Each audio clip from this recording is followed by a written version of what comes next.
25. novembra navršilo se 7 godina od smrti kubanskog lidera Fidela Castra. Tim povodom novinarske ekipe Srbije danas nalazi se kod gospodina Lejde Ernesta Hernandeza, ambasadora Republike Kube u Srbiji, sa kojim ćemo razgovarati o liku i delu ovog čuvenog revolucionara, kao i o njegovom političkom nasleđu. Gospodine Hernandez, hvala vam što ste prihvatili da razgovarate za naš portal. Navršilo se 7 godina od smrti Fidela Castra. Koliko se njegovo odsustvo osjeća u političkom životu Kube danas? Buenos días, muchas gracias. Primeramente quiero saludarlo a usted por la importante iniciativa de entrevistarme en el momento en que estamos conmemorando el 7º aniversario de la desaparición física del líder histórico de la Revolución Cubana, Fidel Castro Ruz. Este es un aniversario que se conmemora cada año entre el 24 de diciembre hasta el 2 de diciembre, porque también el 2 de diciembre representa la salida de él desde México con 82 expedicionarios y llegaron a Cuba un 2 de diciembre de 1956. Evidentemente sí se nota su ausencia porque él es el líder que hizo la revolución y porque condujo al pueblo cubano hacia muchas conquistas sociales y porque además construyó junto con el pueblo de Cuba el socialismo por primera vez en el hemisferio occidental. Sin duda, la ausencia física de Fidel se nota, pero su legado vive y el pueblo siente ese legado, sus ideas y su ejemplo perdura en los objetivos que se traza nuestra política interna, conducida por el actual presidente Miguel Díaz-Canel, pero también en la política exterior de Cuba, cuyo artífice principal fue Fidel Castro y sus ideas en el plano internacional. Recite mi, gospodine Hernandez, koliko je narod Kube i aktuelno kubansko rukovodstvo spremno da nastavi putem koji im je utrl Castro? Es un proceso de continuidad. No se ha producido una ruptura. Los enemigos de Cuba, principalmente externos desde Estados Unidos, siempre provocaron o intentaron lograr fisuras de su unidad o una ruptura en el proceso revolucionario. Pero ya han sido 7 años. Primero fue Raúl Castro, el presidente, y ahora es Miguel Díaz-Canel. Y el pensamiento de Fidel ha calado profundo, hondo en el pueblo cubano, porque son las ideas por las que el pueblo cubano luchó durante muchos años. Primero en la guerra de independencia por liberarnos del colonialismo español y después para salir de una pseudo república controlada, subordinada a los intereses de Estados Unidos. Por lo tanto, Fidel representa los más altos anhelos del pueblo cubano por su soberanía, su independencia, tener un gobierno propio, pero además la justicia social, la dignidad del pueblo.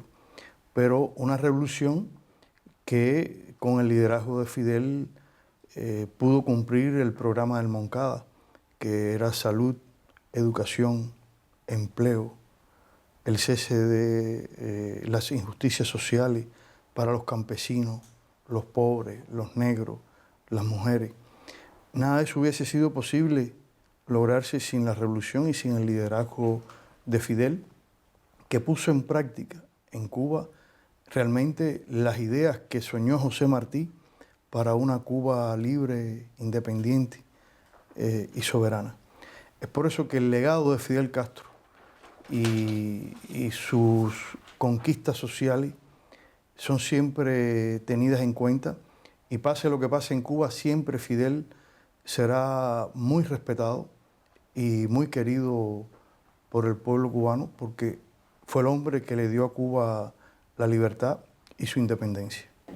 Sobre esta pregunta, si estamos preparados, yo creo que en Cuba existen cientos de miles de cuadros y de dirigentes preparados para asumir funciones gubernamentales con una proyección de fidelidad al pensamiento de Fidel y a los intereses del pueblo cubano. Claro que Fidel Castro es único e irrepetible. O sea, será difícil, no imposible. Nosotros hemos tenido dos hombres en la historia de una relevancia extraordinaria, más allá de los límites del territorio nacional, que fueron José Martí y Fidel Castro. Hoy, en Cuba, no hay ninguna persona como ellos, pero somos continuadores de sus ideas, de su pensamiento y de lo que ellos mostraron que son los intereses de la nación cubana, para no perder eso mismo, la cultura y nuestra identidad nacional, por lo que hemos abrazado ese pensamiento y pensamos que ellos son la brújula de nuestro futuro y que no hay otra que las ideas de Martí y de Fidel, y que Fidel, si la humanidad no desaparece, pienso que es el futuro de la humanidad. Recite mi, gospodine ambasadore, zašto je bilo važno da Castro izvede revoluciju? Možete li nam dati sliku predrevolucionarne i postrevolucionarne Kube? Sí, los contrastes entre una Cuba anterior a la revolución en 1959 y la Cuba actual son enormes. Son muchas las diferencias. En primer lugar, porque aquel era una nación subordinada, dominada, controlada por Estados Unidos desde 1902. Cuba no pudo construir una nación propia, independiente, sino que estaba bajo la influencia de la cultura y de los intereses de Estados Unidos, pero el pueblo cubano era de segunda clase para Estados Unidos. Estados Unidos tenía el control en Cuba de todos los recursos naturales, de la tierra, de las mejores tierras para la agricultura, de los hoteles. Durante ese periodo no hubo un desarrollo proporcional, integral del país. La burguesía cubana no tenía un interés nacional. Solo le interesaba enriquecerse y exportar su riqueza a Estados Unidos, y se desarrolló más la capital, pero no las ciudades. La pobreza en Cuba era muy alta, el analfabetismo era casi de un 100% de la población. Las personas sin vivienda, la droga, la prostitución, las mafias controlaban la economía del país, mafia internacional y de Estados Unidos. Cuba era un país de prostitutas y casinos, pero no tenía una educación y una salud universal. Los niños morían de cualquier tipo de enfermedad y no eran vacunados. O sea que los cubanos no tenían derechos propios. Vivieron durante largos periodos bajo dictaduras sangrientas y bajo gobiernos despóticos al servicio de Estados Unidos.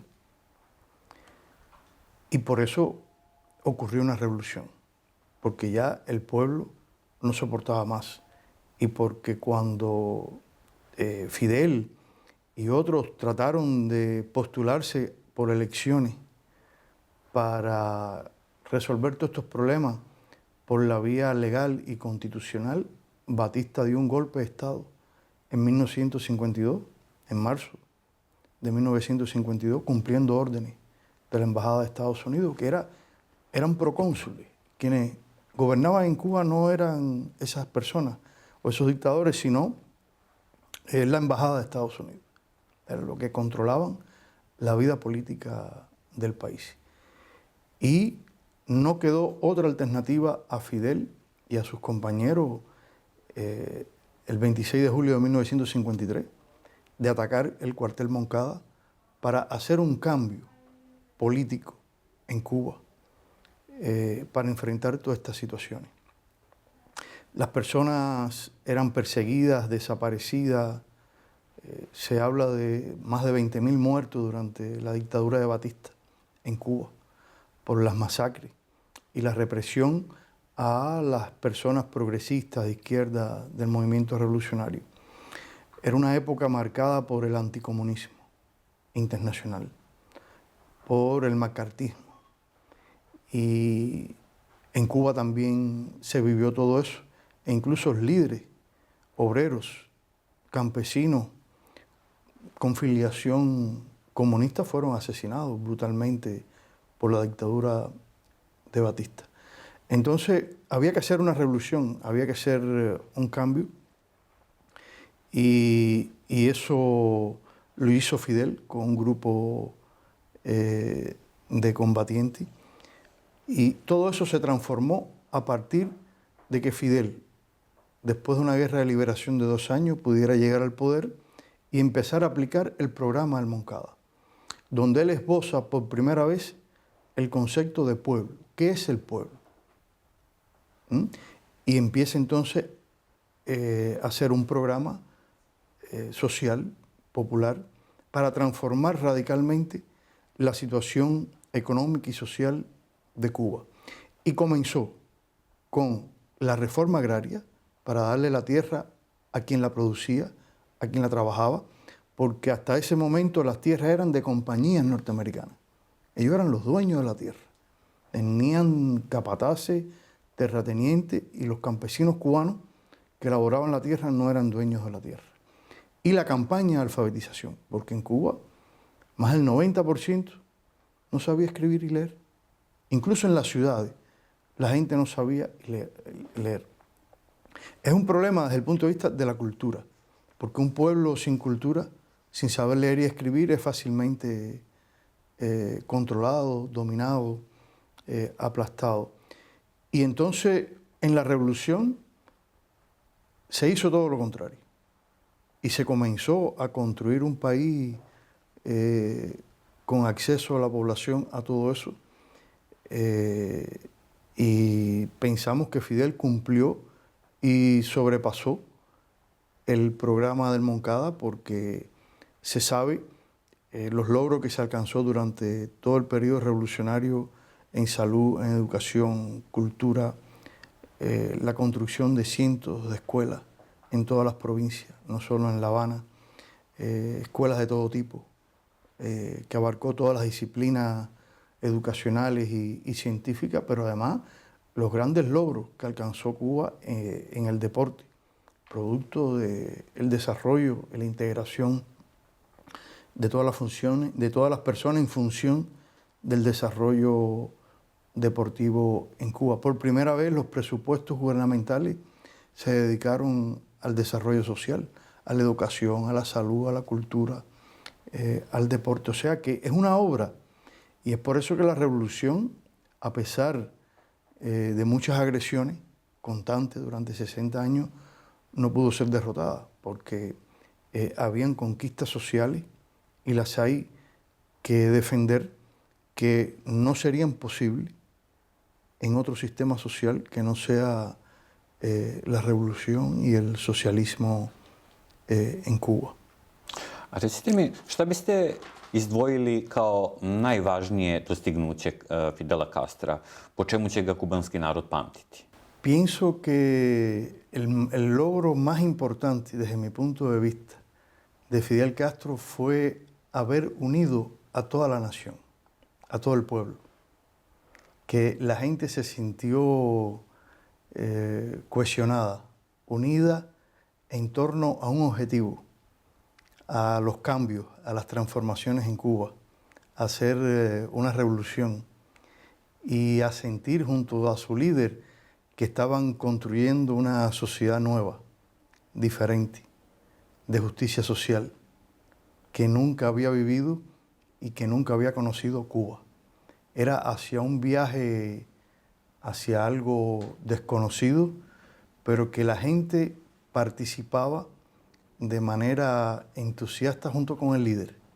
O sea que se dio un proceso muy singular, sui generis, en que la gente y el líder se comunicaban de diversas maneras y participaban al calor, al ritmo de las transformaciones, en un ambiente de unidad, de cohesión, y eso fue lo que hizo fuerte y grande a Cuba.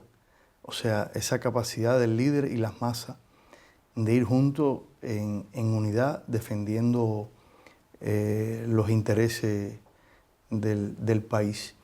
Pero algo que siempre recordaremos de Fidel es su vínculo estrecho con el pueblo y haber defendido siempre al pueblo de Cuba y haberle dado la posibilidad de desarrollar su cultura, su intelecto, su dignidad, el acceso a la educación y a la salud. Yo creo que esos son derechos humanos por los que luchan todas las personas, y Fidel se lo dio al pueblo de Cuba. Nunca ningún gobernante anterior lo había hecho. Y eso hace grande a Fidel y difícil de olvidar. Para mí, en el plano personal, me marcó mucho, incluso para después cursar mis estudios superiores, la manera en que Fidel defendía a Cuba en el plano internacional y frente a Estados Unidos. La pasión, la fuerza, la integridad, la capacidad, la inteligencia con que denunciaba y esclarecía al pueblo sobre las maniobras, las intrigas, los pretextos y las acciones encubiertas de Estados Unidos. Esa fuerza, esa pasión, esa dignidad por defender su tierra, a mí en el plano personal me marcó mucho. Y dije, bueno, quisiera estudiar o medicina o relaciones internacionales, porque quiero hacer algo por la gente. Pero al final dije, voy a estudiar relaciones internacionales porque es una manera de defender a mi patria, a mi país, y trataré de hacerlo con la fuerza con que lo hace, y el vigor y la pasión con que la hace Fidel. Y eso ha marcado a muchas generaciones de cubanos.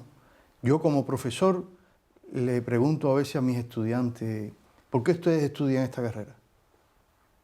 Dice, no, porque queremos ser como Fidel, que defendía al país en las tribunas internacionales y frente a las agresiones de Estados Unidos. O sea que Fidel es un paradigma para muchos.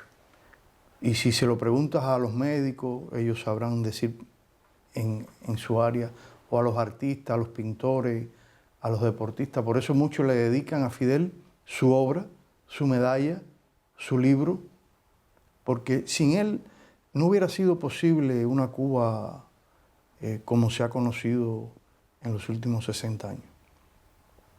Dok smo se pripremali za ovaj intervju, Vaša ekscelencijo, pričali ste kako je Fidel Castro voleo da bude među narodom i da nenajavljeno ode, da li u neku školu, univerzitet, bolnicu, da poseti ljude, da bude sa njima, da osete kako žive. Možete li nam opisati vaš prvi susret sa Castrom?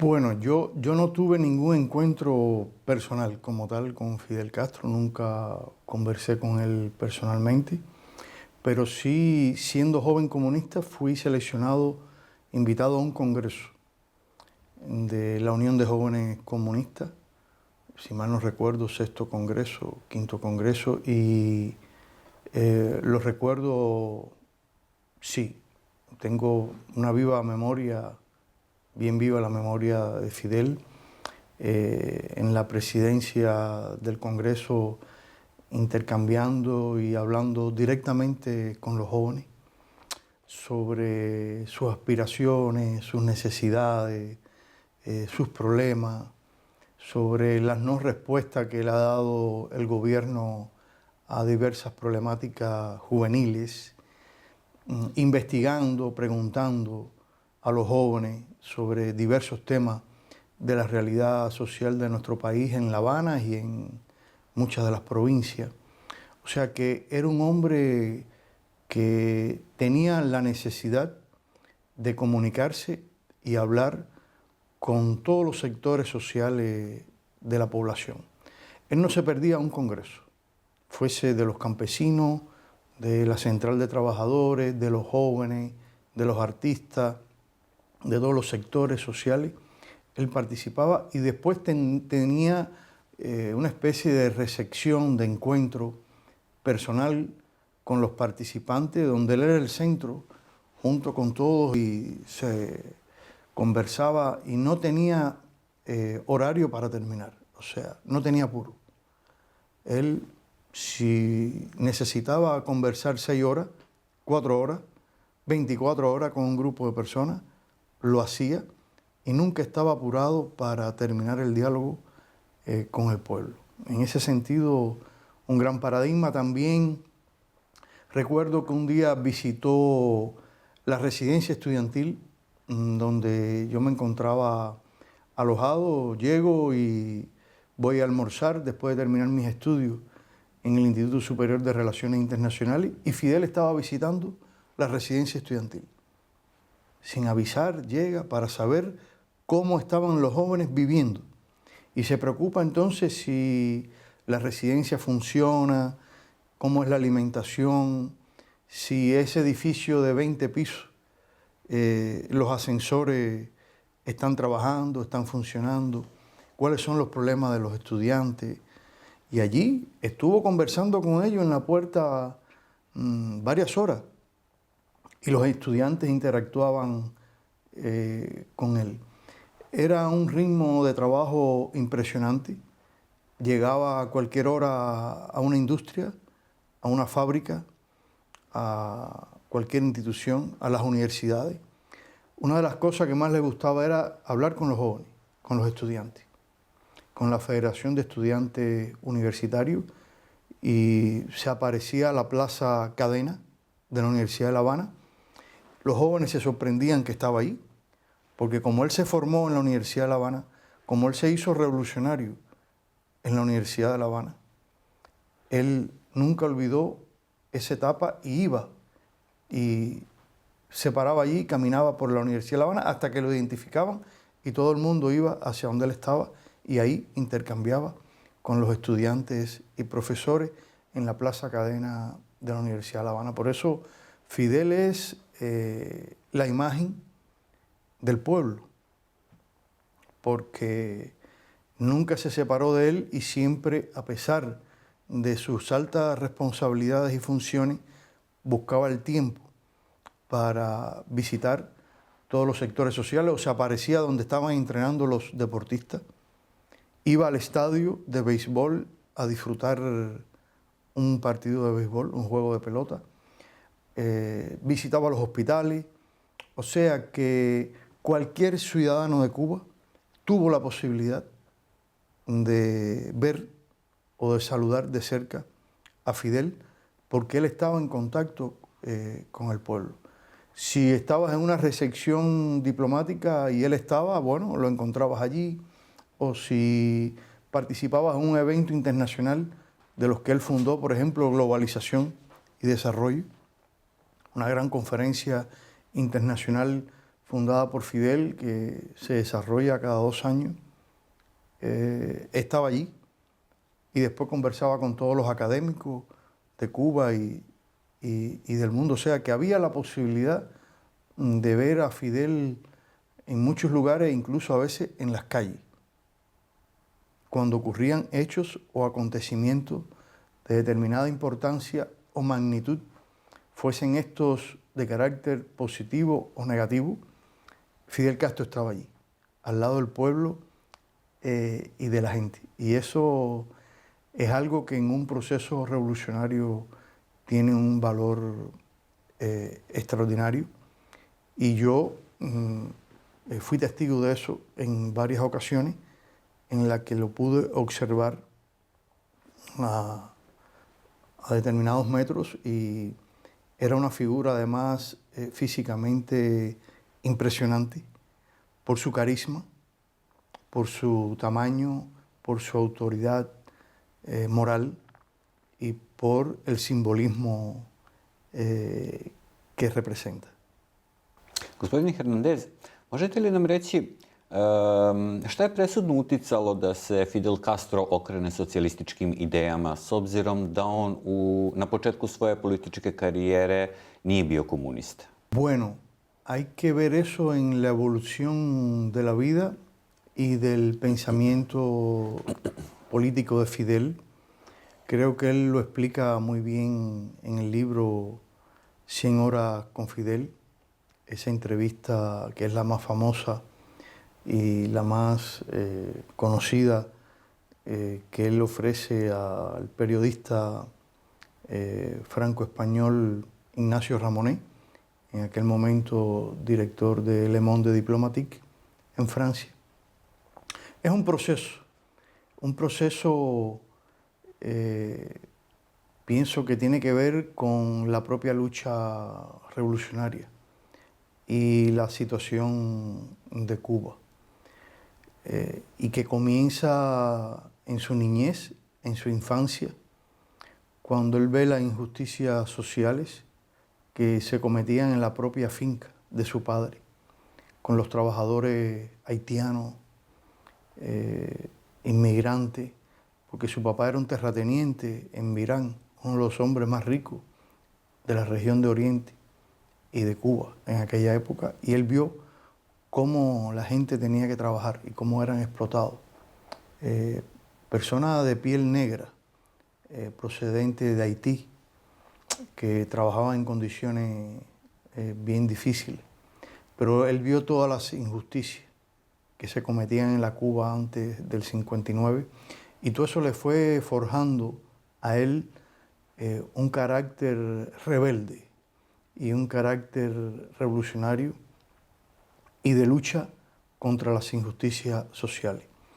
Pero ya en la universidad él comienza a relacionarse con las obras de Marx, de Engels, de Lenin, y empieza a introducirse en el marxismo desde un punto de vista autodidacta, porque él nunca perteneció al Partido Marxista-Leninista de Cuba, que era el Partido Socialista Popular, a diferencia de Raúl, que sí participó y era miembro de la juventud de ese Partido Socialista Popular. Fidel siempre estuvo lejos, pero visitaba con frecuencia, según él le cuenta a Ignacio Ramonet en este importante libro, 100 horas con Fidel, que yo sugiero a los amigos, a los lectores, a los interesados en la historia de Cuba, que busquen este libro que se publicó en el año 2010 en Serbia, en idioma serbio, y es muy interesante. Ahí está plasmada la vida de Fidel a partir de lo que él le cuenta personalmente a Ignacio Ramonet. Y entonces él visitaba con frecuencia en la calle Carlos III de La Habana la biblioteca del Partido Socialista Popular. Y ahí fue él, sin militar en el partido, relacionándose y aproximándose al marxismo-leninismo. Y ciertamente él no era un militante comunista. Creó el movimiento 26 de julio, que en el movimiento 26 de julio habían jóvenes patriotas, un movimiento con un pensamiento eminentemente martiano, patriótico, independentista. Habían algunos que conocían el marxismo, pero no eran comunistas, los había también pequeños burgueses, y habían jóvenes también de un origen burgués, pero que querían poner fin a la dictadura de Batista, a las injusticias en Cuba y resolver los problemas sociales de la población, que ya hemos hablado cuáles eran. Y luego, después del desembarco del Granma y la guerra de liberación nacional, a veces las campañas mediáticas tratan de poner a un Fidel hablando en inglés desde la montaña a un periodista norteamericano diciendo que no era comunista. Entonces, muchas veces hacen esa pregunta, ¿por qué?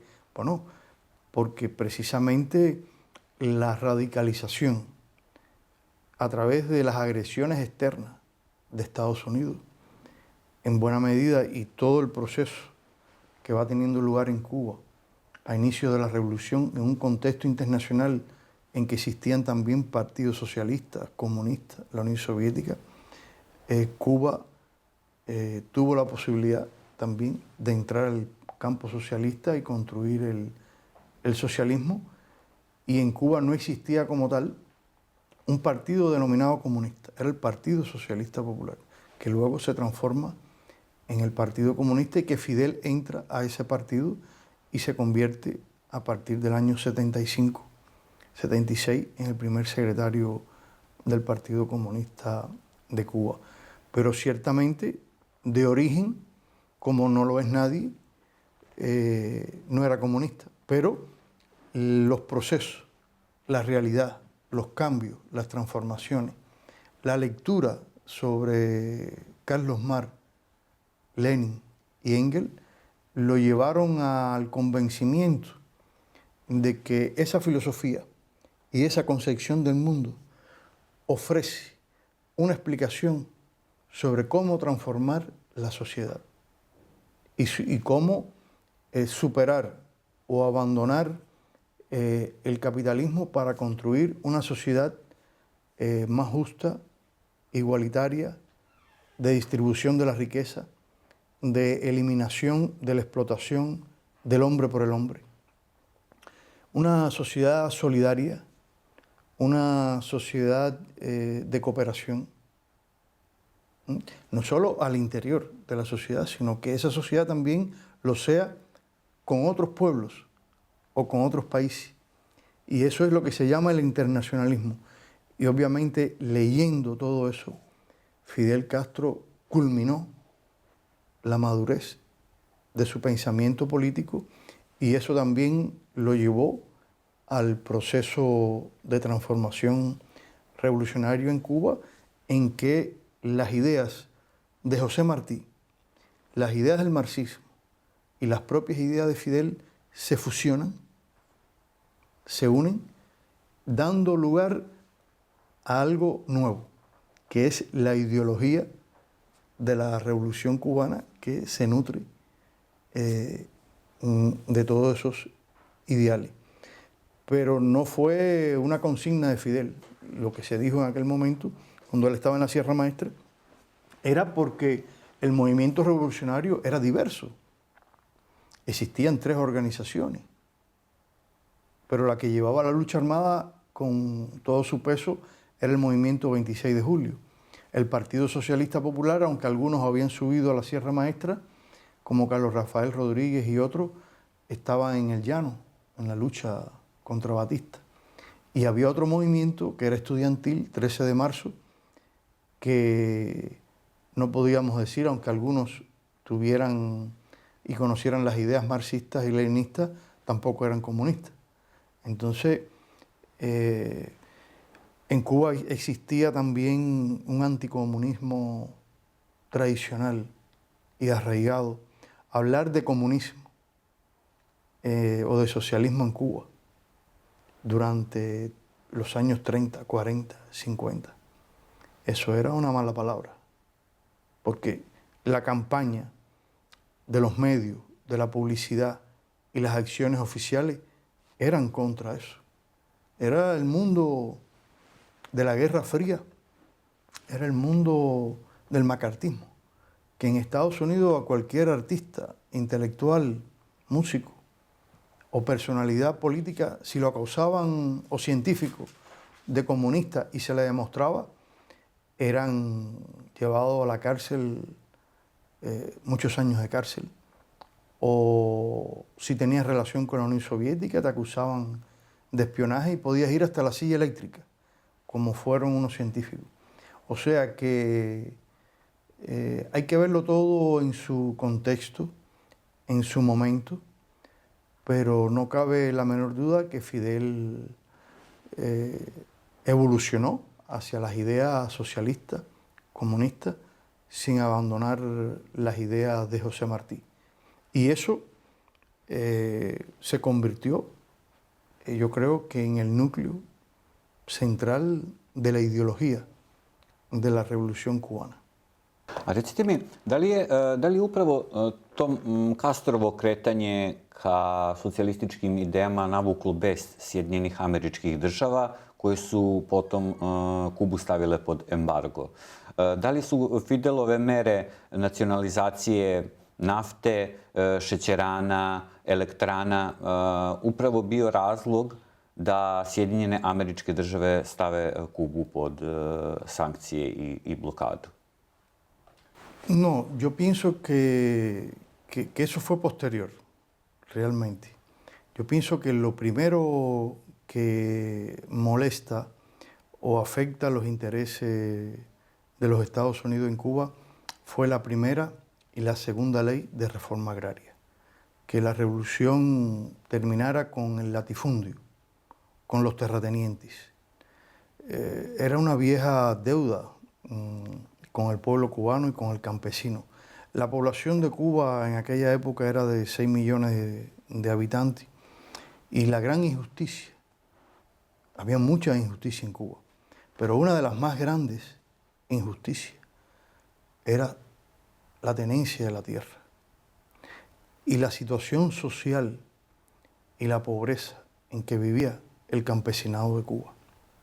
Un país eminentemente agrícola y subdesarrollado en aquella época, en la que en los campos tenían lugar las mayores injusticias, los abusos, cómo los campesinos eran expulsados de sus tierras, el desamparo en los campos era muy fuerte y las tierras, y las mejores tierras de Cuba, estaban en manos de la United Free Company y de otras empresas norteamericanas. Y Fidel Castro, desde las montañas, dictaron la primera ley de reforma agraria. Los campesinos nutrieron el ejército rebelde. Los que lucharon por la revolución en buena medida fueron todos aquellos campesinos también que se unieron a la Guerra de Liberación Nacional y al ejército rebelde, y desde muy pronto se pusieron en práctica la primera y después la segunda ley de reforma agraria. Eso afectó directamente los intereses de los Estados Unidos. De hecho, ya era una revolución contra el latifundio, contra los terratenientes, contra las injusticias en el campo, contra el desalojo. Porque cuando los campesinos no podían pagar la renta o no cumplían con lo que decían los terratenientes, eran expulsados a lo que se llamaba el Camino Real. El Camino Real era un trillo, un lugar por donde caminaba la gente fuera del lugar de la comunidad donde se encontraban los campesinos en sus casas. Y la Guardia Rural de Batista venía y le pegaba candela a los bohíos, a las casas, si le podemos llamar a eso casa, de los campesinos en el campo, al bohío, y los expulsaba al Camino Real con niños, mujeres embarazadas. Si el padre de la familia se rebelaba, el guardia rural le daba un tiro o lo asesinaba, o lo amarraba a una palma y lo torturaban delante de los niños. Y durante la revolución puso fin a todas esas injusticias. Y eso lo erradicó la revolución. Y yo creo que eso fue directamente, mientras le daba justicia al pueblo y cumplía con el programa del Moncada, se afectaban los intereses de Estados Unidos. El primer país que visita Fidel es los Estados Unidos. Fidel es recibido allá y aclamado por los negros y el pueblo del Bronx en Estados Unidos y los barrios. Pero el vicepresidente Nixon, cuando habla con Fidel, Fidel nunca le habló del socialismo ni de nada de eso, sino le habló de la distribución de la riqueza, de la tierra a los campesinos, de alfabetizar al pueblo.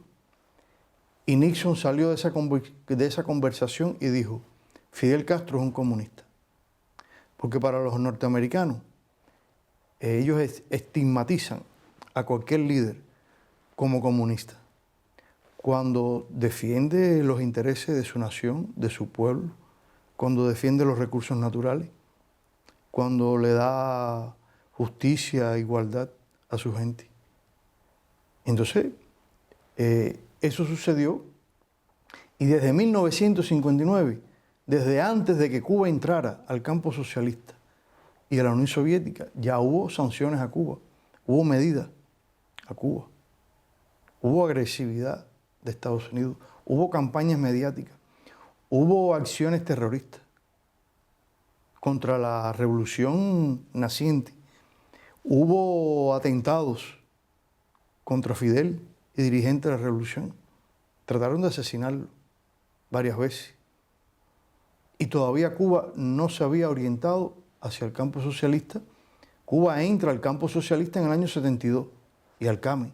Hay un periodo largo en que ni la Constitución de Cuba es socialista.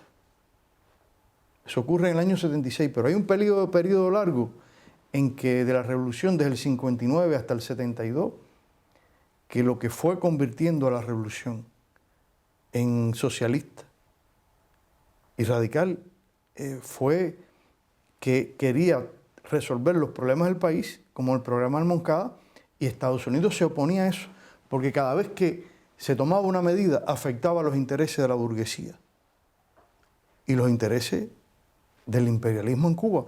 Porque ¿quién eran los dueños del agua en Cuba? Compañías extranjeras. ¿Quiénes eran los dueños en Cuba de las principales industrias? De todas las industrias norteamericanas, porque la mayoría de los cubanos eran pobres, no tenían recursos. ¿Quiénes eran los dueños de la compañía eléctrica? Los dueños de la compañía eléctrica eran los norteamericanos. ¿Quién eran los dueños como de 200 centrales? Norteamericanos. Entonces, si se nacionalizan los centrales para que los trabajadores sean dueños de los medios de producción, eso afectó a los intereses de Estados Unidos. Si los hoteles que estaban en manos de la mafia, cubana norteamericana o italiana norteamericana, etcétera, otros países, pasaron a propiedad del Estado y se acabó en Cuba la mafia, el casino, todos esos vicios. Eso afectó los intereses de Estados Unidos. Entonces, era inevitable cumplir con el programa revolucionario, el programa del Moncada, sin tocar los intereses de Estados Unidos en Cuba, porque ¿qué era Cuba? Cuba era una neocolonia. Cuba no tenía un gobierno propio. Cuba no tenía un sistema político propio. Cuba no tenía una política exterior propia. Era un país subordinado, dependiente totalmente de Estados Unidos. Y Cuba quiso entrar en la historia. Y el pueblo quiso lograr sus conquistas y tener lo que le pertenecía, que era su tierra, sus recursos, sus propias conquistas. Y ese proceso que involucró a todo el pueblo fue visto como una amenaza para los intereses de Estados Unidos y desde bien temprano comenzaron las presiones, las campañas, las estigmatizaciones, los intentos de asesinar a los líderes y las primeras medidas del bloqueo. Hay declaraciones desde el año 60, 61 de un secretario de Estado, Mayori, el memorando Mayori, que es un subsecretario de Estado que hablaba, no, lo que tenemos que imponerle a Cuba un sistema de medidas y de bloqueo de manera tal que la gente sufra hambre, carencia, desesperación, necesidades, de manera tal que todo el mundo se rebele contra Castro y vea que los problemas de Cuba son por culpa de Castro. Y eso ocurrió antes de que Cuba se integrara al campo socialista, etc. Pero no cabe duda que todas esas sanciones y el inicio del bloqueo a inicio de los años 60 llevaron a que Cuba se orientara hacia otros países y se convirtiera en realidad en un país socialista que se decreta en el año 61 cuando a través de una operación de bandera falsa los Estados Unidos bombardea Cuba, los aeropuertos de Cuba, y lo muestra al mundo como si fuese una sublevación de la Fuerza Aérea de Cuba contra el gobierno revolucionario. Eso provocó que personas inocentes murieran en Cuba. Se destruyeron aviones, porque esos aviones que entraron a Cuba con la bandera de Cuba se pensaban que eran aviones cubanos. Y lo que hicieron fue engañar, y lo que hicieron fue bombardear lugares de Cuba para dar inicio después a la invasión mercenaria organizada por la CIA y el Pentágono por Playa Girón, lo que se conoce como el accidente geográfico ese, Bahía de Cochino. Y eso es la reacción de Estados Unidos para evitar que una revolución social radical, de carácter popular, pero indiscutiblemente antiimperialista, pudiera triunfar y consolidarse en Cuba. Y yo creo que fue todo ese proceso de acción-reacción.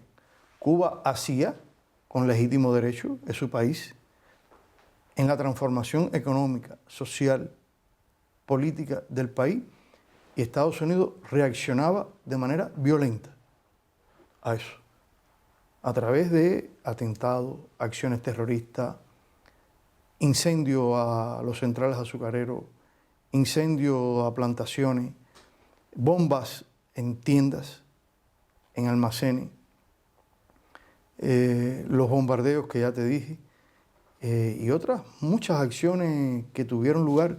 Hay un museo en Cuba de la Revolución y hay un museo en Cuba sobre el terrorismo de Estados Unidos que durante esa etapa fue muy grande y durante los años 70.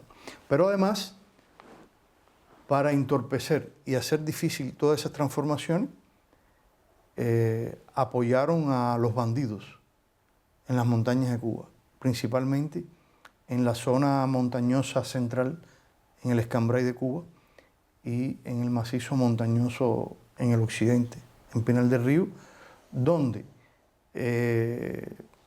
antiguos policías del régimen de Batista, contrarrevolucionarios, desertores, algunos, se alzaron en las montañas con el apoyo logístico de Estados Unidos y de la CIA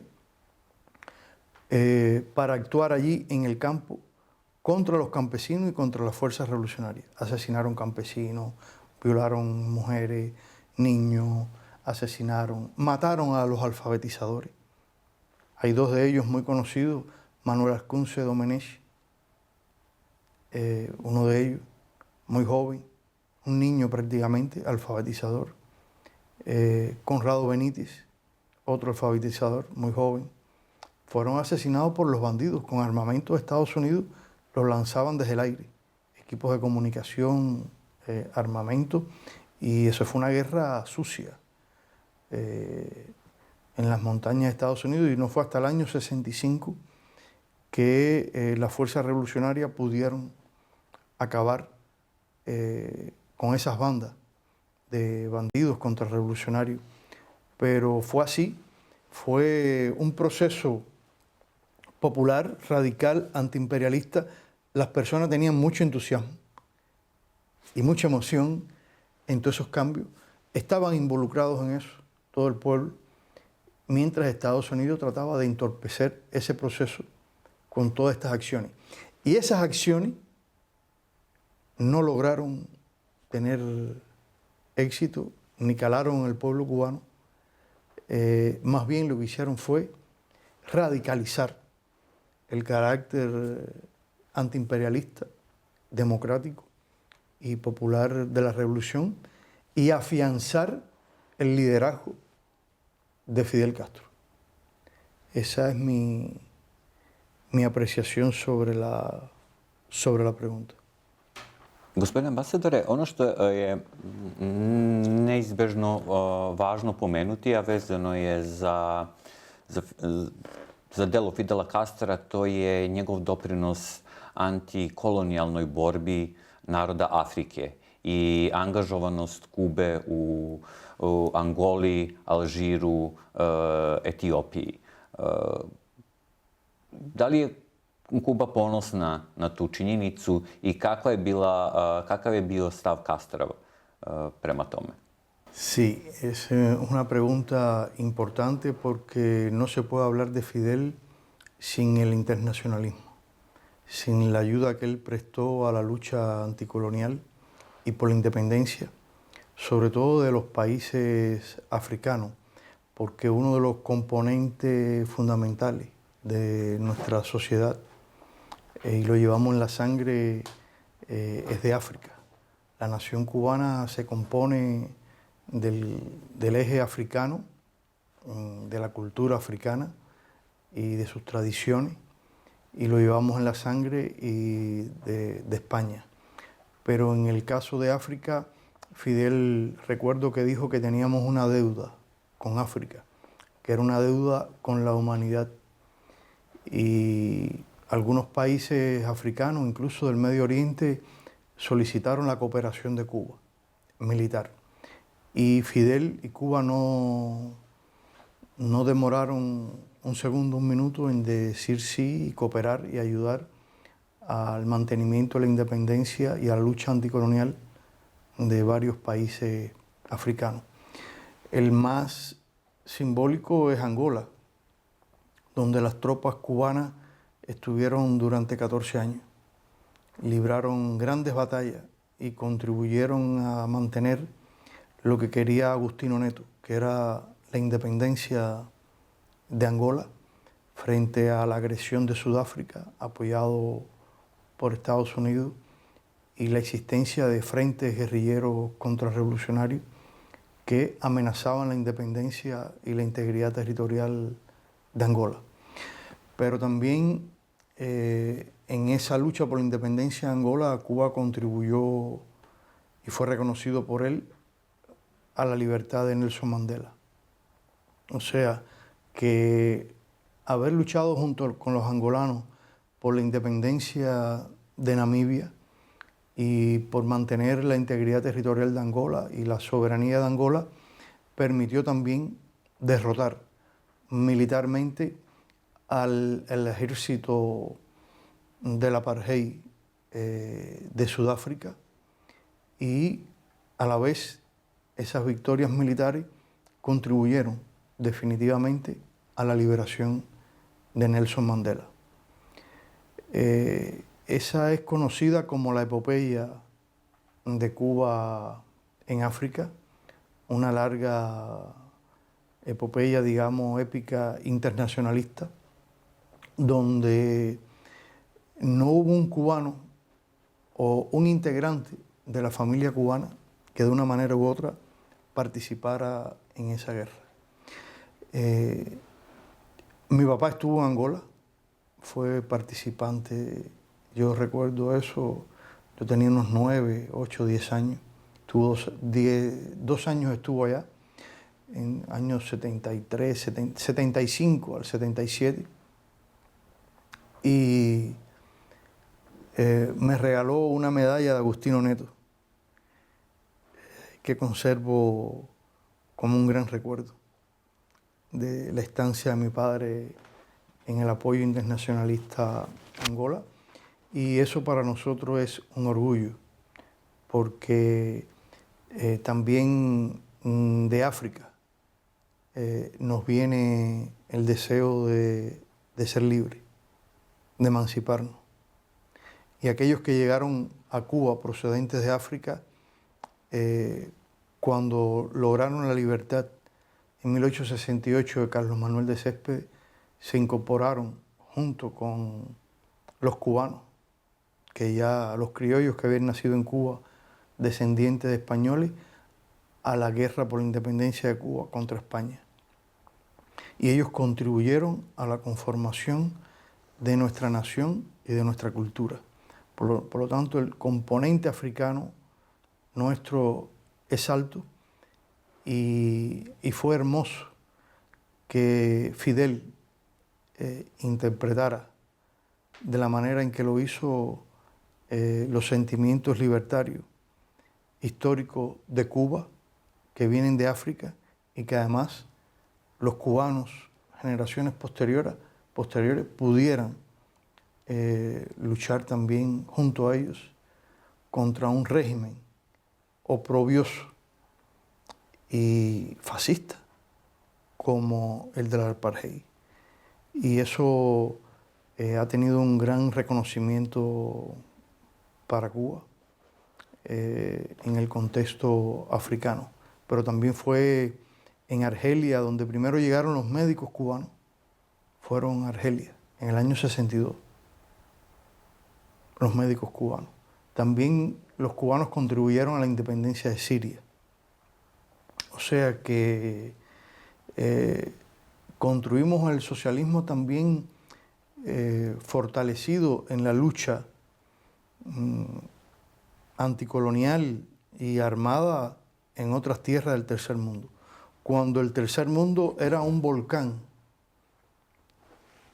encendido por la liberación nacional y la independencia de los pueblos, al mismo tiempo que Cuba lideraba el movimiento de países no alineados con una gran solidaridad hacia todos los pueblos que luchaban por su independencia, su liberación nacional.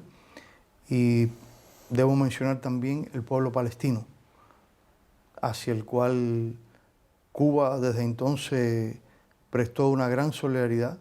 Cientos de miles de palestinos estudiaron en Cuba, se graduaron en Cuba, se formaron desde la escuela primaria hasta la universidad de manera gratuita en la Isla de la Juventud, que antes se llamaba Isla de Pino, pero que se le cambió el nombre porque era la isla donde estudiaban los jóvenes de muchos países de África, Asia y Medio Oriente durante todo aquel periodo. Y Cuba asumía los costos de toda esa preparación de esos niños y jóvenes. E incluso allí iban los niños que eran masacrados en algunos de estos países por las fuerzas reaccionarias y se atendían su salud y estudiaban en Cuba. Hoy todavía tenemos unos 200 estudiantes palestinos en Cuba. El presidente Díaz-Canel se reunió en estos días con ellos, pero para nosotros ha sido muy importante la cooperación, la ayuda, el internacionalismo, porque no puedes concebir a un país socialista que no sea capaz de compartir lo que tiene, aunque sea poco, con otros pueblos. El principio de la solidaridad, del internacionalismo, de la cooperación, debe ser un principio central de un país revolucionario, de un país socialista, y en eso Fidel fue un gran abanderado y además cumplió con sus convicciones, con su pensamiento fielmente, porque no concebía que Cuba, siendo un país del tercer mundo que había luchado de muchos países africanos, y sentíamos que estábamos luchando por nosotros mismos, por Cuba, como en tanto país del tercer mundo, país subdesarrollado y país que había sufrido el colonialismo i el neokolonijalizmu.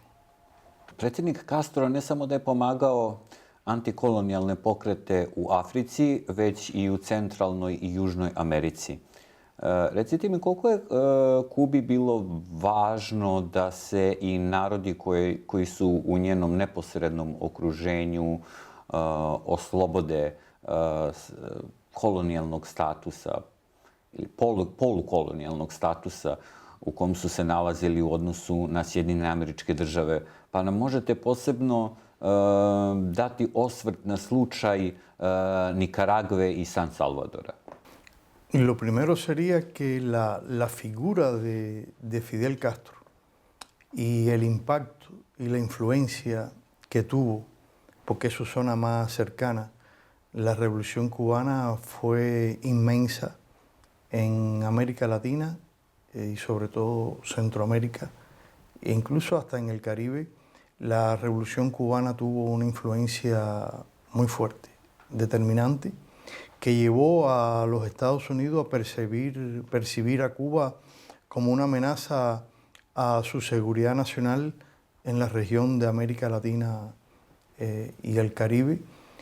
Pero si bien existían, por ejemplo, en Colombia existían guerrillas desde antes de 1959, después de 1959, algunos países y las fuerzas de izquierda y revolucionarias de América Latina pensaron que si Cuba fue capaz de independizarse y lograr una vía de desarrollo a través de la lucha armada, pensaron también que era válido lo que había hecho el pueblo de Cuba y que ellos también podían hacerlo. Yo creo que la revolución cubana y el liderazgo de Fidel y del Che contribuyó a irradiar la revolución cubana hacia algunos de estos países, donde se crearon movimientos guerrilleros y revolucionarios que no podríamos decir que imitaban a Cuba, pero sí estaban influidos, estaban inspirados, tenían una inspiración muy fuerte en la revolución cubana, en el liderazgo de Fidel y del Che. De hecho, porque también el Che fue a Bolivia y pensaba que desde Bolivia podría conformar un gran movimiento libertador y revolucionario para lograr la segunda independencia de América Latina a través de la lucha armada. Y los países que más pienso que se acercaron a esa posibilidad fue en Centroamérica, como el caso de la revolución sandinista nicaragüense que triunfó en 1979 y que fue una revolución con muchos aspectos o en muchos aspectos parecida a la cubana, de la manera en que se desarrolló movimiento de liberación nacional, lucha armada, un país que estaba dominado por una cruel dictadura de los Somoza, controlado por Estados Unidos, un país de campesinos, de gente pobre, hicieron esa revolución. Fue muy simbólica la manera en que ellos llegaron a Managua, la caravana, los comandantes, barbudos, etc. Fue algo muy simbólico y eso ocurrió en el año 79 y para nosotros ya no estábamos solos, había otra revolución en el poder antiimperialista, popular, campesina. También ellos eran cristianos, bajo el influjo de que era posible el cristianismo, la lucha revolucionaria y el socialismo. Y también cobró mucha fuerza en El Salvador, en la Unión Revolucionaria Guatemalteca. O sea que todos esos movimientos guerrilleros, de una manera u otra, estuvieron inspirados en la Revolución Cubana, en el ejército rebelde, en el pensamiento del Che y en el pensamiento liberador de Fidel Castro, y Cuba colaboró con ellos en todo lo que fue posible, obviamente sobre la base de la solidaridad en el internacionalismo y de la lucha contra dictadura y el propio imperialismo, que no demoró mucho tampoco en incendiar toda la región a través de las guerras de baja intensidad y de la infiltración de bandidos, de terroristas, etc., durante todos los años finales 70 y los años 80, en la época de la administración de Ronald Reagan. Es una realidad que para los norteamericanos Cuba constituía entonces en todo ese periodo una amenaza a sus intereses de seguridad nacional, y la respuesta a eso fue planes de contrainsurgencia en América Latina y el Caribe, los cuerpos de paz, infiltración, grupos terroristas y doctrinas de seguridad nacional, que lo que hicieron fue en muchos de esos países implantar la represión, el golpe de Estado, como fue en el caso de Chile, donde asesinaron al presidente constitucional Salvador Allende por orientación del gobierno norteamericano, cuyo canciller era Kissinger, en ese momento secretario de Estado de los Estados Unidos, todos en complicidad con lo peor de las Fuerzas Armadas de Chile, dieron un cruento golpe de Estado y derrotaron al gobierno popular y democrático y asesinaron al presidente. O sea que América Latina también ha pagado un precio muy alto. Son muchos los desaparecidos, son muchos los muertos, a partir de las llamadas doctrinas de seguridad nacional que aplicó Estados Unidos en América Latina, solo para combatir y aplastar el deseo libertario de los pueblos latinoamericanos, como mismo lucharon en el siglo XIX Simón Bolívar, San Martín y otros, pero que los nuevos libertadores del siglo XX no podían triunfar. Y así destruyeron gobiernos democráticos, populares, con golpes de Estado, desapariciones forzosas, campos de concentración. Todo eso fue aplicado en Chile, en Paraguay, en Colombia, en Brasil, y todas eran dictaduras impuestas por Estados Unidos. Sin embargo, para ellos eso era la democracia.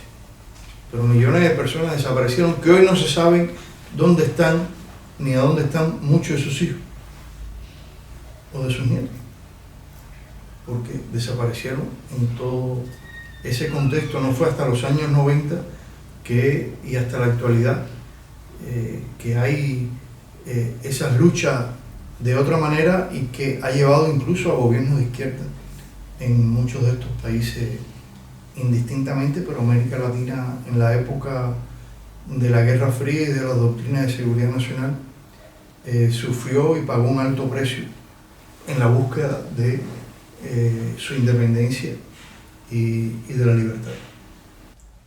Kada se raspao Sovjetski savez 1991. godine, da li se Kuba osjećala da je ostala usamljena i kako je Fidel Castro gledao na raspad SSSR? Fidel Castro avisoró la desintegración de la Unión Soviética. En un discurso, en un 26 de julio, dos años antes de la desaparición de la Unión Soviética, dijo: no nos sorprendamos, le dijo al pueblo de Cuba, no nos sorprendamos que un día nos levantemos y ya no exista la Unión Soviética, se haya desintegrado la Unión Soviética. Ese es un discurso de los grandes discursos de Fidel que yo recuerdo. Yo recuerdo 2 o 3 discursos de Fidel vívidamente, y ese es uno donde él se adelanta y dice que un día podríamos levantarnos y encontrarnos solos defendiendo el socialismo como una única trinchera, y que a pesar, dijo, de las más adversas condiciones, Cuba no se rendiría y Cuba seguiría defendiendo el socialismo.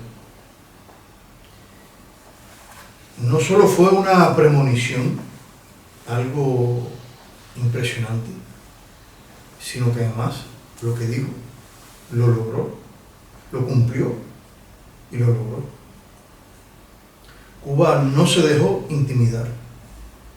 Cuba resistió todas las presiones, habido y por haber, y Cuba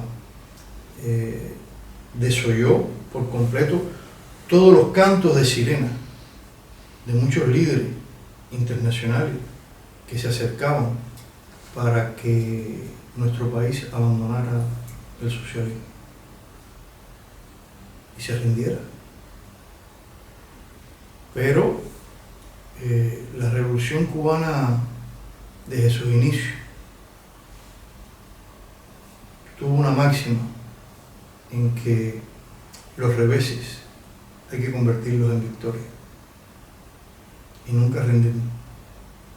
Siempre salir victorioso de las mayores y más difíciles circunstancias y de las pruebas más duras. Entonces, lo más difícil para nosotros en la historia se atravesó con Fidel. Cuando desembarca un 2 de diciembre por Playa Las Coloradas con 82 expedicionarios, desintegran el grupo, mueren varios, otros cogen otro rumbo para salvar su vida.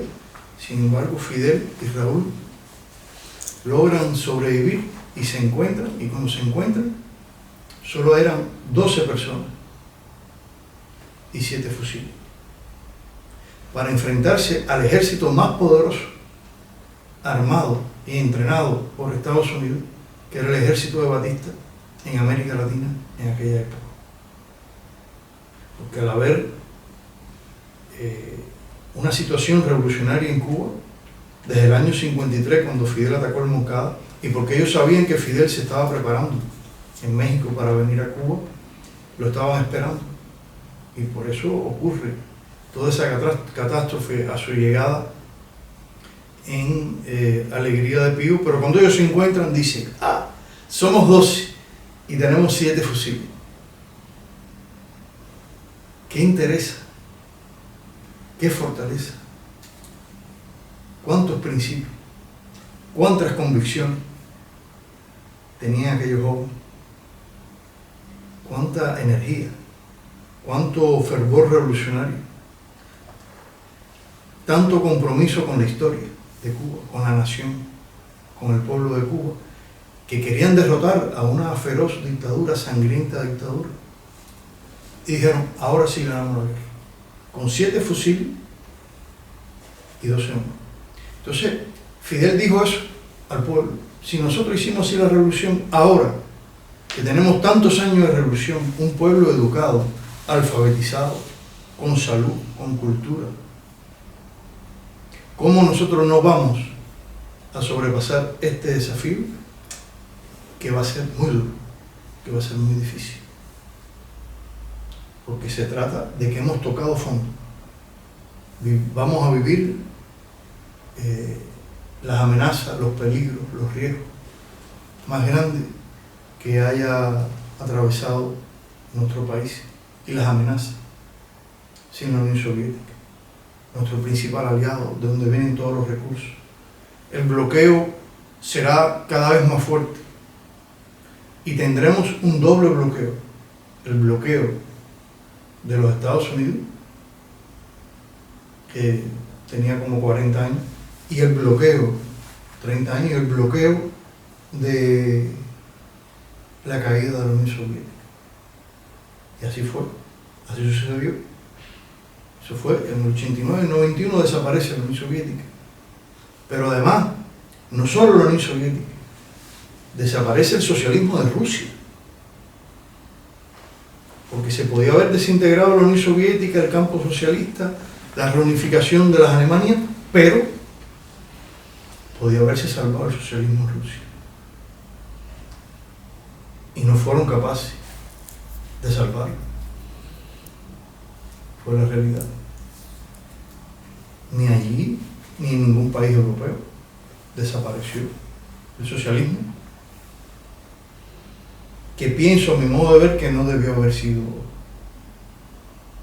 que podía haberse salvado. Pero confluyeron muchos factores y variables que contribuyeron a su desaparición. Países que tenían recursos y países que tenían grandes ejércitos y armamentos, y algunos países que tenían armas nucleares, incluso. Ni ese poderío sirvió para poder defender el socialismo. Lo que también quiere decir que al parecer no lo construyeron muy bien. Desde el punto de vista de los principios y desde el punto de vista de la subjetividad, porque fueron procesos en muchos casos cuyas decisiones se tomaban desde arriba. Nadie le consultó al pueblo soviético la destrucción del socialismo, ni el acta de capitulación que firmó Gorbachov para disolver la URSS. Ahí no hubo un referendo, ahí no hubo... Para eso no valió nada de la democracia. Solo la presión, la instigación y los intereses de Estados Unidos, la Unión Europea, sobre los corruptos líderes soviéticos o los debilitados líderes o los blandengues líderes, para decirlo en términos cubanos, que no supieron resistir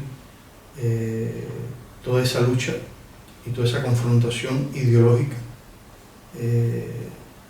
durante todo ese periodo de la Guerra Fría y que se dieron en principio. Es algo que está aquí en el libro de Fidel bien explicado, que yo no lo podría explicar como él. O sea, cómo los errores de principio conducen a graves distorsiones y errores que conducen a la derrota frente a los enemigos externos. Y eso sucedió, y Fidel alertó al pueblo de Cuba que había que resistir y que venían años muy difíciles. Pero como Fidel es el sol de nuestro mundo moral, algo así como José Martí en su época, Fidel se puso al frente de esa lucha, frente al pueblo y al frente de esa resistencia. Y es por eso que el país pudo resistir y aguantar, quedándose solo, defendiendo la bandera del socialismo, porque se quedó solo defendiendo la bandera del socialismo, prácticamente hasta hoy, pagando un altísimo precio por ser fiel a sus ideas, a lo que considera justo, a lo que considera adecuado para, no solo para Cuba, sino también para la humanidad, y haciendo todo lo contrario a lo que los Estados Unidos, incluso países europeos, aconsejaban. O sea, capitular, hacer en Cuba la democracia burguesa representativa, aplicar en Cuba el neoliberalismo y retornar al pasado y abolir en Cuba todas nuestras ideas patrióticas, revolucionarias, nacionalistas, y entregarnos a todos los cantos de sirena de la globalización y romper con nuestra tradición y con nuestra cultura emancipatoria, y al mismo tiempo terminar nuestra ayuda a los países del tercer mundo, de nuestros internacionalistas y nuestra cooperación internacional. O sea, que capitularnos. Y nosotros lo que hicimos fue todo lo contrario, a contracorriente, sin Unión Soviética, sin Tratado de Varsovia. Y a pesar de todo eso, Cuba pudo mantener su independencia, su soberanía, y hasta hoy, pero a un alto costo, porque hubo un momento en que se hablaba del fin de la historia, en que surgió la revolución bolivariana de Venezuela, desde el 2000, 2002, la Revolución Bolivariana de Venezuela y Hugo Chávez se enfrentaron a esa hegemonía neoliberal y a esa unipolaridad. Pero en realidad hemos sido prácticamente nuestros dos países, Cuba y Venezuela, enfrentando a esa agresión y a esa hegemonía unipolar, y a un precio muy alto, porque el daño material a través de las sanciones, del bloqueo, las campañas mediáticas, comunicacionales, la incitación a que los cubanos abandonen su país, la incitación a que los cubanos no apoyen a su gobierno, la incitación a que los cubanos hagan acciones de desobediencia civil. Todo eso entra a Cuba por los canales de Estados Unidos. Entonces, hemos tenido que hacer preservar nuestra cultura, nuestros proyectos, nuestro sistema social en condiciones muy adversas.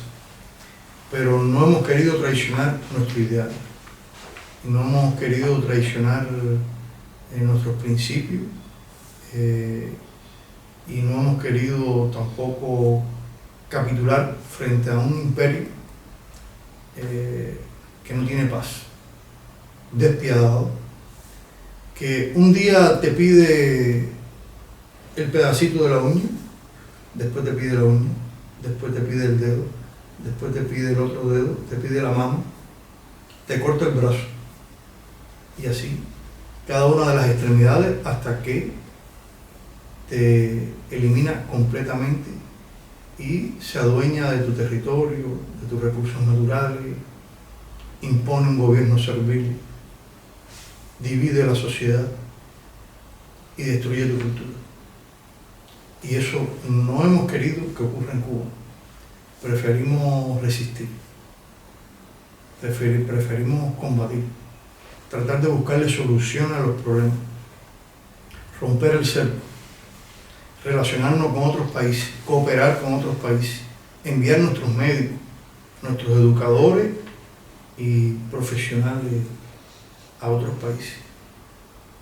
O sea, no renunciamos a la idea del socialismo, y pienso que no podemos renunciar a la idea del socialismo porque sigue siendo la única garantía en Cuba de poder mantener la independencia, la soberanía, en condiciones muy adversas y de una desproporción enorme, asimétrica, porque Cuba es una pequeña isla a unos cientos de kilómetros de la potencia imperialista más poderosa que haya conocido la historia contemporánea y posiblemente la historia de la humanidad, y que ha demostrado fehacientemente que no tendría escrúpulos, los más mínimos escrúpulos, de bombardear a cualquier país, de matar en pocos días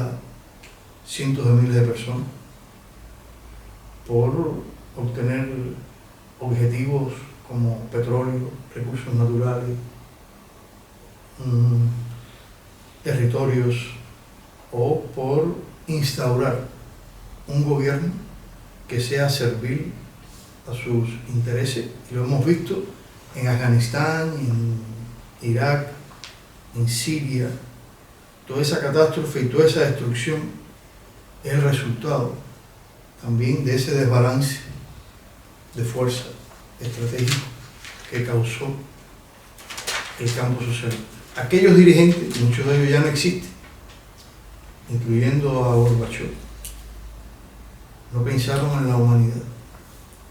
Y cuando ellos desmontaban algo que consideraban que no servía o que no funcionaba, nunca pensaron el daño que le iban a causar a muchas generaciones en sus propios pueblos, que tal vez solo pensaban en otros intereses o en sus propios bolsillos, y el daño que le causarían a la humanidad en su conjunto. Y hoy, por eso Cuba resistió,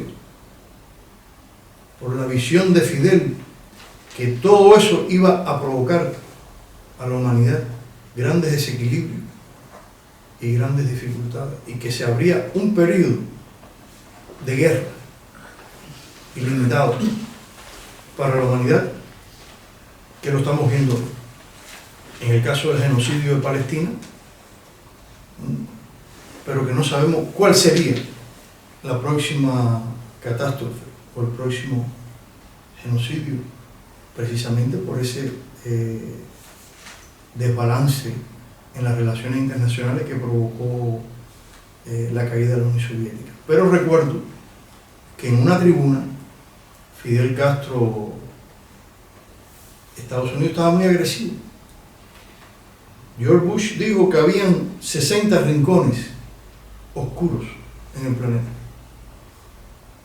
a los cuales Estados Unidos iba a atacar después del 11 de septiembre del 2001.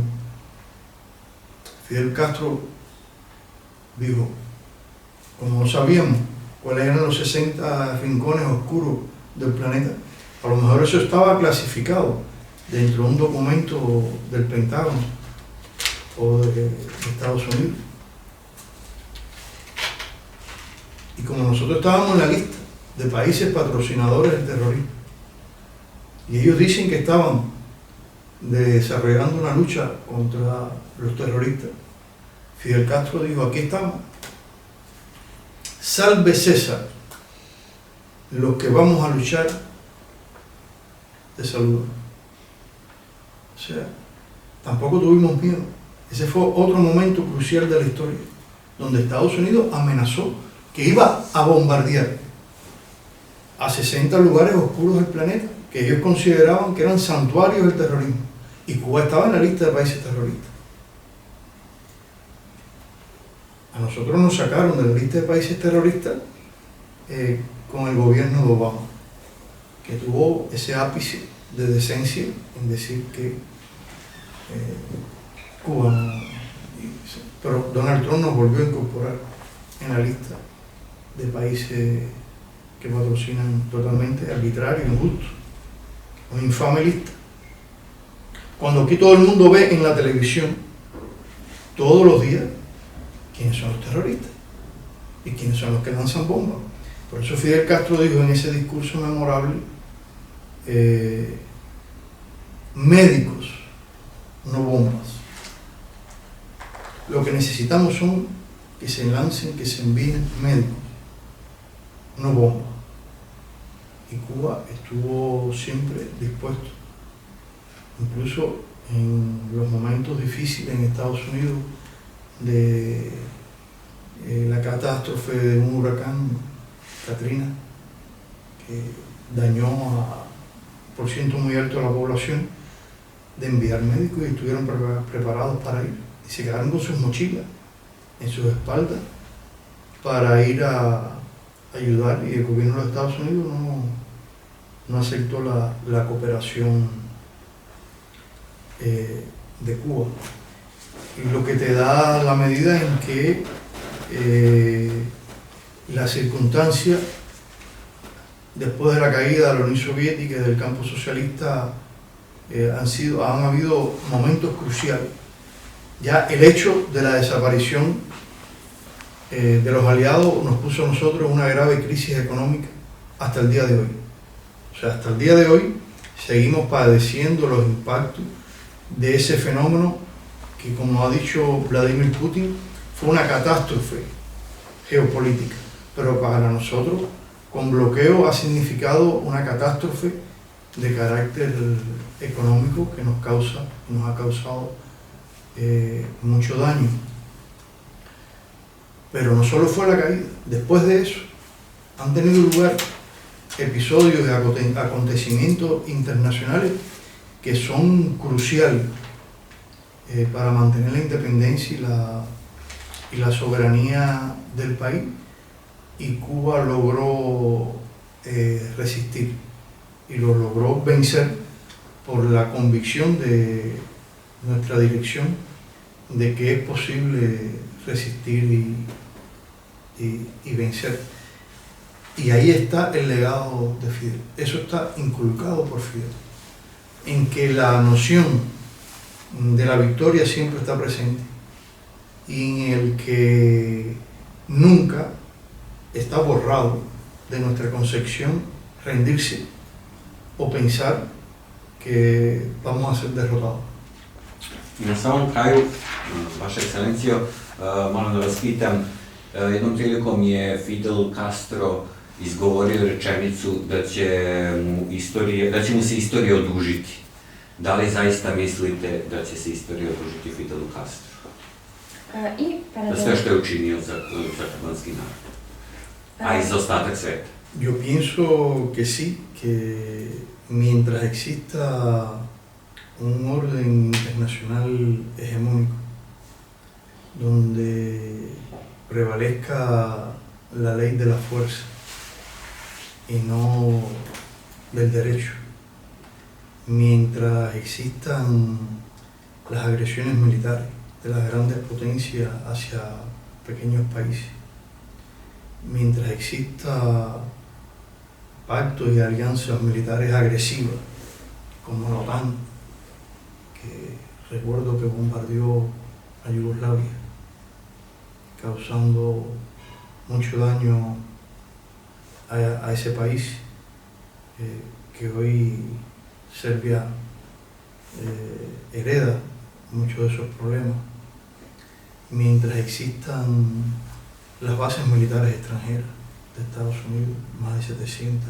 en el mundo, mientras existan las políticas hegemónicas de imposición por parte de las grandes potencias hacia otros países, mientras exista el colonialismo, el neocolonialismo, mientras exista el bloqueo contra Cuba y la base militar de Estados Unidos en Guantánamo, que es parte de mi territorio, del territorio de mi país, mientras no se respete la soberanía, la independencia y la integridad de los países, mientras exista la guerra, el conflicto en las relaciones internacionales, los golpes de Estado, mientras exista la destrucción del medio ambiente, de la madre tierra, mientras los problemas globales de la humanidad no estén resueltos, como el hambre, las enfermedades, la falta de acceso de millones de seres humanos a la salud, mientras exista la insalubridad, el subdesarrollo, las ideas de Fidel seguirán vivas siempre. Y mientras Cuba también, su país, este país no sea respetado en condiciones de igualdad por parte de Estados Unidos, mientras no recuperemos la base, el territorio ocupado por una base norteamericana, que es el único lugar en Cuba donde se tortura y donde realmente se violan los derechos humanos, mientras no quiten ese oprobioso bloqueo económico, comercial y financiero por lo que luchó Fidel incansablemente. Fidel está entre nosotros como el líder histórico que es, pero como una fuente de inspiración, y sentimos que combate a nuestro lado. Gospodine Hernandez, hvala vam mnogo na razgovoru za naš portal.